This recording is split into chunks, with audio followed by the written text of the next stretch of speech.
Bismillahirrahmanirrahim. Assalamualaikum warahmatullahi wabarakatuh. Bagaimana semuanya kabarnya? Semoga kita dalam keadaan sehat walafiat, tetap dalam lindungan Allah Subhanahu wa taala, dan juga tetap semangat dalam melakukan pembelajaran jarak jauh seperti sekarang ini. Amin amin ya rabbal alamin. Pertemuan ke-6 fikih kita kali ini akan membahas tentang syarat-syarat wudhu dan juga perkara yang membatalkannya. Yang sebelumnya, pertemuan kelima kita telah membahas tentang macam-macam air, sebab-sebab yang mewajibkan mandi dan juga fardu-fardunya mandi. Berikut adalah matan syurutul wudhu'i, syarat-syarat wudhu. Bismillahirrahmanirrahim. Faslun syurutul wudhu'i asyaratun, syarat-syarat wudhu yaitu ada 10. Wal islamu, yang pertama Islam, wa tamyizu, yang kedua berakal, wan naqa'u 'anil haidhi wan nifasi, yang ketiga yaitu bersih atau suci dari haid dan nifas, wa amma yamna'u usulal ma'i ilal basyarati, yang keempat yaitu tidak ada perkara yang mencegah datangnya air ke kulit. Wa alla yakuna 'alal 'udwi ma yughayyirul ma'a, yang kelima yaitu tidak ada sesuatu di atas anggotanya wudu yang bisa merubah air. Wal ilmu bi fardiyati, yang keenam mengetahui fardu-fardunya wudu. Wa alla ya'taqida fardhon min furudihi sunnatan, yang ketujuh yaitu tidak meyakini fardu-fardunya wudu itu adalah hal yang sunnah. Wal ma'ut tahuru, yang kedelapan airnya itu harus suci. Wa dukhulul waqti, yang kesembilan masuknya waktu. Wal muwalatu lidaimil hadathi, yang ke-10 muwalah bagi yang mempunyai hadas. Faslun nawaqidul wudhu'i arba'atu asya'a, perkara yang membatalkan wudhu itu ada 4 macam. Al-awwalu al-khariju min ahadis sabilaini, yang pertama keluarnya dari salah satu dua jalan, min qubulin au duburin, baik itu dari jalan depan atau jalan belakang. Rihun au ghairuhu, seperti angin atau selainnya. Illal maniyya, kecuali mani. Atsani zawalul aqli binaumin aw ghairihi, yang kedua yaitu hilangnya akal dengan sebab tidur atau selainnya. Illa qa'idin mumakkinin maq'adatahu minal ardi, kecuali tidurnya seseorang yang menetapkan pantatnya ke atas bumi. As-salisu iltiqa'i basyaratai rajulin wa imra'atin kabiraini ajnabiyaini min ghairi ha'ilin, yang ketiga yaitu bertemunya kulit antara laki-laki dengan perempuan yang sudah dewasa dan juga bukan muhrim dengan tanpa penghalang. Ar-rabi'u masukhu bulil adamiyyi, yang keempat yaitu menyentuh jalan depannya manusia, au halqati duburihi bi badnir rohati, atau lubang jalan belakangnya manusia dengan batinnya telapak tangan, au butunil asabi'i, atau batinnya jari-jari telapak tangan.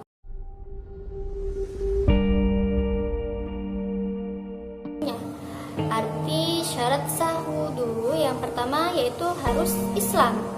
Artinya ketika seseorang yang berwudunya itu bukan Islam atau orang non-muslim, itu tidak sah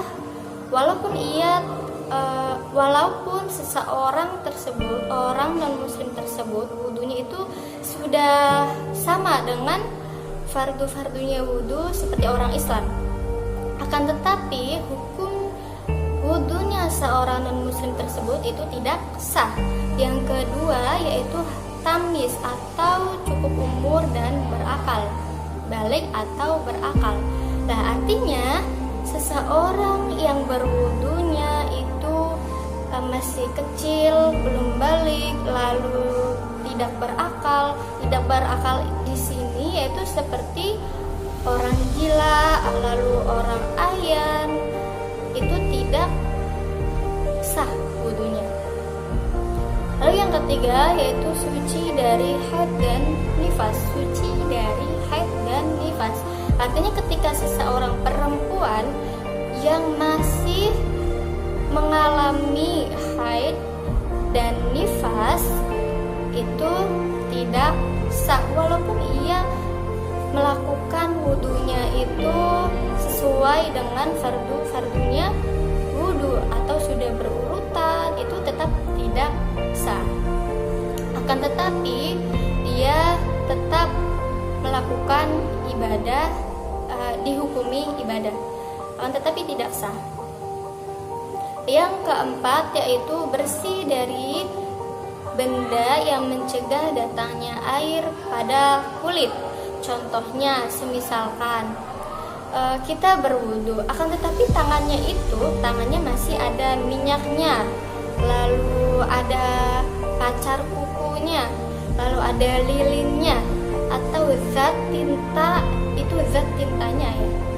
Nah, itu tidak sah karena kulit air yang mengalir ke anggota wudu kita itu terhalang oleh benda-benda tadi, sesuatu tadi, seperti misalkan lilin atau tip ek.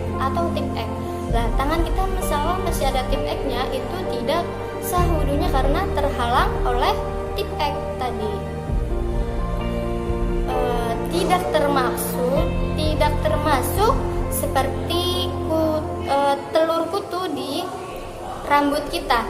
Karena misalkan ada si A di rambutnya itu banyak telur kutunya.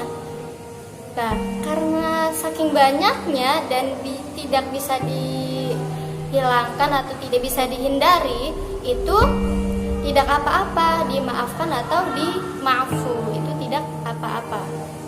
Nah, lalu misalkan di tangannya atau di kakinya ada bisulnya. Di bisulnya ada bisulnya, itu tidak apa-apa. Dengan catatan isi bisulnya itu sudah dikeluarkan, itu tidak apa-apa. Lalu yang kelima yaitu tidak ada sesuatu pada anggota wudu yang bisa merubah air. Contoh misalkan minyak. Contoh misalkan minyak, lalu getah, lalu spidol itu biasanya ketika masih basah lalu ditambahi air itu akan mencair dan bisa merubah warna dan airnya, tidak murni lagi. Nah, itu tidak sah karena air wudu kita telah berubah atau sudah tercampur dengan perkara yang lain atau hal yang lain. Lalu yang keenam yaitu mengetahui fardunya wudu. Artinya ketika seseorang melakukan wudu itu harus tahu dulu fardunya wudu itu apa saja sih. Nah, kalian juga harus tahu fardunya wudu yang kita sudah telah membahasnya di pertemuan kelima. Kita telah membahasnya. Artinya rukun-rukun wudu yang kita lakukan itu harus tahu dulu urutannya apa saja. Pertama kedua itu harus berurutan dan harus mengetahuinya. Nah, itu yang keenam. Yang ketujuh yaitu tidak boleh meyakini bahwa salah satu dari fardu-fardunya wudu itu adalah hukum yang sunnah. Jadi kita harus tahu bahwa fardu-fardunya wudu artinya fardu itu wajib. Jadi semua hal yang berkaitan dengan fardu-fardunya wudu yang ada 6 kemarin itu hal yang wajib, dan juga ada hal yang sunnahnya juga. Yang sunnahnya yang tidak tertera seperti misalkan berkumur, lalu menghirup air ke hidung, lalu telinga, itu adalah hal yang sunnah. Itu tidak apa-apa, misalkan mau ditinggalkan juga tidak apa-apa, tidak membatalkan wudhu. Yang kedelapan yaitu airnya harus suci. Artinya airnya kita lakukan itu harus suci, mensucikan.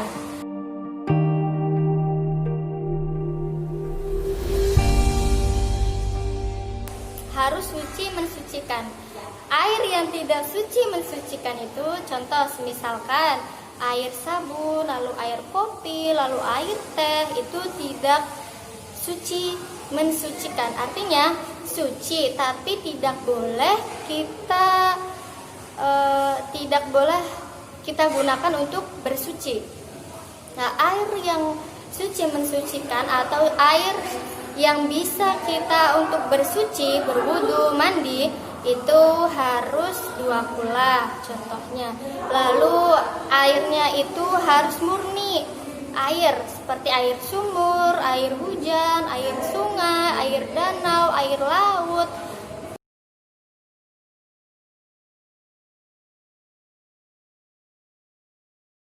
Itu adalah air suci mensucikan, boleh untuk bersuci. Yang ke-9 yaitu masuknya waktu sholat. Nah, di sini ialah hanya diperuntukkan bagi orang yang beristihadah. Orang beristihadah itu apa?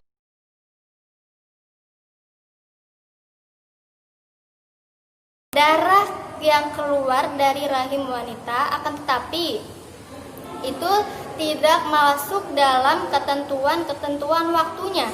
Contoh misalkan darah yang keluar itu lebih dari 15 hari, lalu kurang dari 1 hari 1 malam, itu adalah darah istihadah. Artinya orang tersebut itu wajib melakukan sholat. Yang ke-10 yaitu terus menerus bagi orang yang memiliki hadas. Artinya terus menerus di sini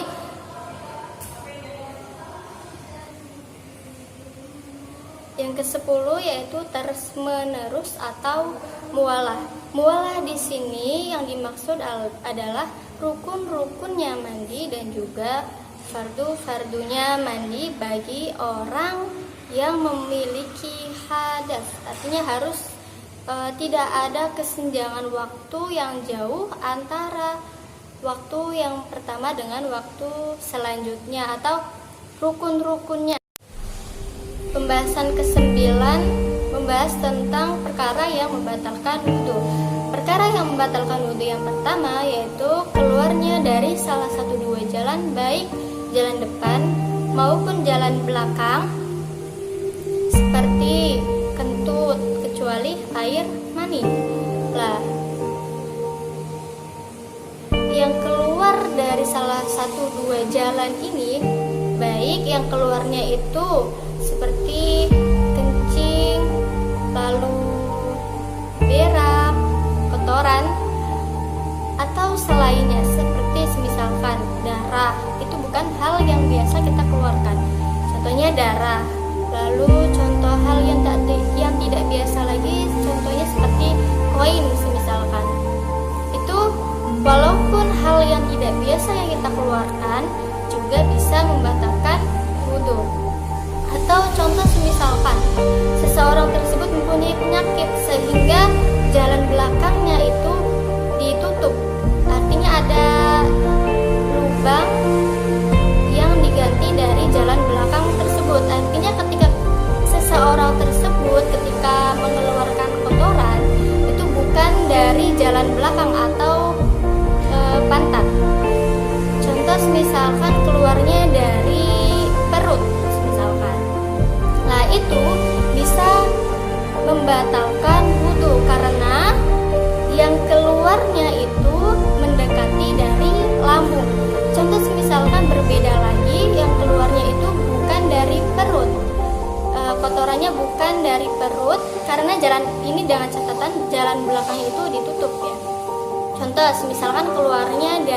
kaki. Lah, kakinya itu ada lubangnya misalkan. Lah, itu tidak bisa membatalkan wudhu karena suatu kotoran tersebut yang keluar jauh dari lambung. Karena jauh dari lambung asal.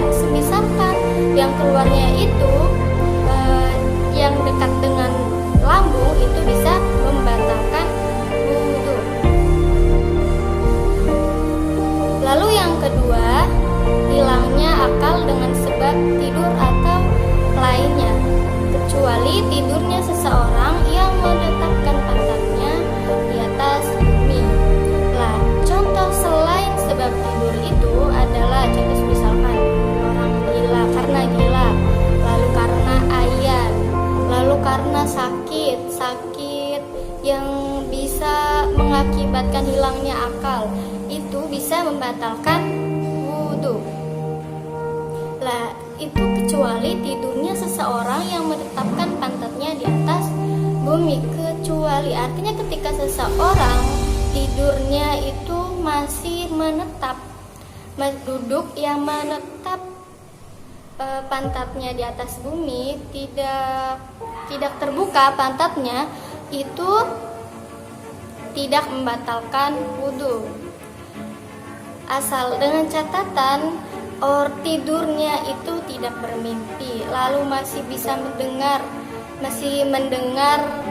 seseorang di sekitarnya, suara yang di sekitarnya, itu tidak membatalkan wudhu. Kalau misalkan tidurnya sudah bermimpi lalu tidak mendengar sesuatu apapun di sekitarnya, itu bisa membatalkan wudhu. Yang ketiga yaitu bersentuhan antara kulit laki-laki dengan kulit perempuan yang sudah dewasa dan juga bukan muhrim tanpa ada penghalang. Nah, artinya ketika ada penghalang walaupun tipis, itu tidak membatalkan wudhu. Kalau masih ada penghalang, kalau tidak ada penghalang, itu bisa membatalkan wudhu. Lalu misalkan bersentuhan, walaupun bersentuhannya itu dengan seseorang yang sudah tua dan juga bukan muhrim, artinya tidak ada nasab yang dekat dengan seseorang tersebut, itu bisa membatalkan wudhu. Kalau misalkan bersentuhannya dengan rambut, lalu dengan gigi, lalu dengan kuku, itu tidak membatalkan. Berarti terkecuali itu kuku, gigi, dan juga rambut itu tidak membatalkan. Yang terakhir, yang keempat, yaitu menyentuh kemaluan atau menyentuh bundaran pantatnya anak Adam atau manusia dengan batinnya telapak tangan atau telapak jarinya. Batin itu ini, telapak jari itu ini. Nah, artinya yang tidak membatalkan itu dengan cara zohirnya. Zohir itu ini, zohirnya itu. Nah, itu tidak membatalkan. Nah, kemaluan atau pantat itu hanya bagian kemaluan depan,